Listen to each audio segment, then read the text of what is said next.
नमस्कार साथियों, मैं आपका किसान मित्र मनोज पटेल।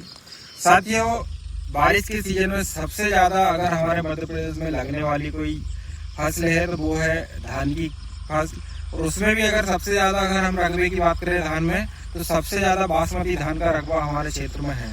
तो किसान साथियों, जब आप बासमती धान के चयन में जाते हैं तो सबसे ऊपर नाम आता है कि जो भी किस्म रजिस्टेंस ज़्यादा है, जिसमें कम से कम रोग आते हैं, वो किस्म को सबसे ऊपर रखा जाता है।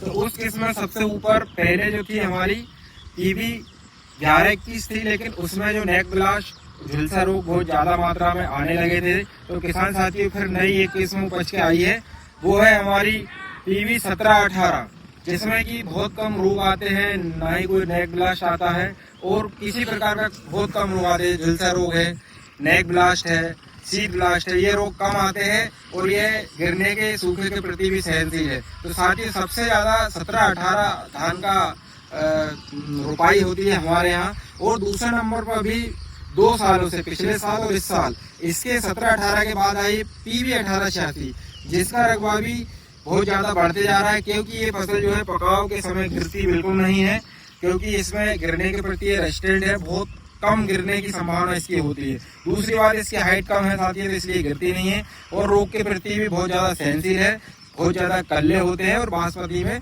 बहुत बढ़िया किस्म है। ऐसे ही जानकारी के लिए हमें फॉलो करें।